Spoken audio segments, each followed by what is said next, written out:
নমস্কার, আমি পার্থজিৎ। আপনারা দেখছেন আওয়াজ বেঙ্গল। ডক্টর রজত ব্যানার্জি এবং ডক্টর সুকান্ত মজুমদার দুইজনকে যখন অ্যারেস্ট করে নিয়ে যাওয়া হচ্ছে, তখন একটা প্রশ্ন মাথায় আসছিল।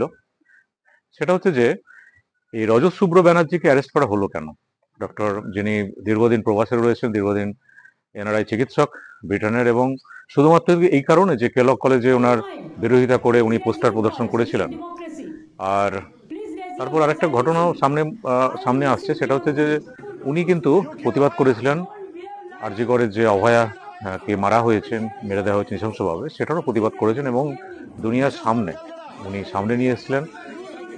এই যে ভূমিকা, এই ভূমিকাটাকে অবশ্যই সাধারণ বাঙালি শিক্ষিত সমাজ এবং সাধারণ বাঙালি সমাজ নতমস্তকে তাকে কুর্নিশ জানিয়েছিলেন তার এই ভূমিকাকে।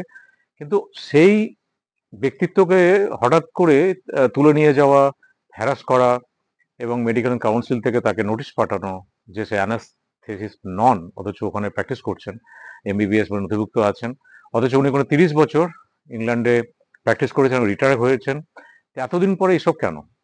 শুধুমাত্রই কি অভিষেক ব্যানার্জির পাশের বাড়ি এবং উনিও যথেষ্ট প্রথিতযশা একজন চিকিৎসক, ইনি প্রতিবাদ করেছেন এবং পাড়ার ছেলে প্রতিবাদ করছে সবার সামনে, এটাকে মেনে নেওয়া যাচ্ছে না? শুধুমাত্র কি এই কারণ, না অন্য কারণও আছে?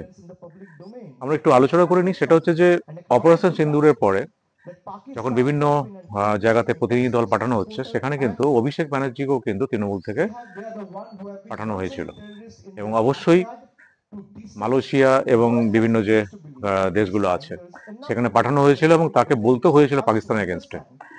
আমরা জানি যে ওয়েস্ট বেঙ্গলের মধ্যে অনেক মিনি পাকিস্তান পকেট আছে, মিনি পাকিস্তানের সাপোর্টার প্রচুর আছে এবং সেই ভোট ব্যাংক কিন্তু মমতার ভোট ব্যাংক। তো সেখানেও কিন্তু একটা বোধহয় সামনে 2026 ইলেকশন, একটা কিন্তু মুশকিল হতেও পারে, কারণ কিছু ভোট কমতেও পারে। সেই জন্যই কি একটা নন ইস্যুকে ইস্যু বানানো হলো, এটা তো সময় বলবে।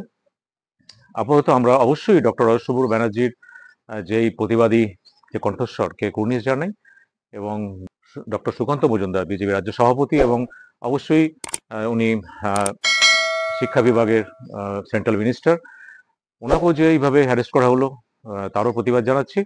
ভালো থাকুন, নমস্কার। দেখতে থাকুন আওয়াজ বেঙ্গল। জয় ভারত, জয় বেঙ্গল, জয় হিন্দ।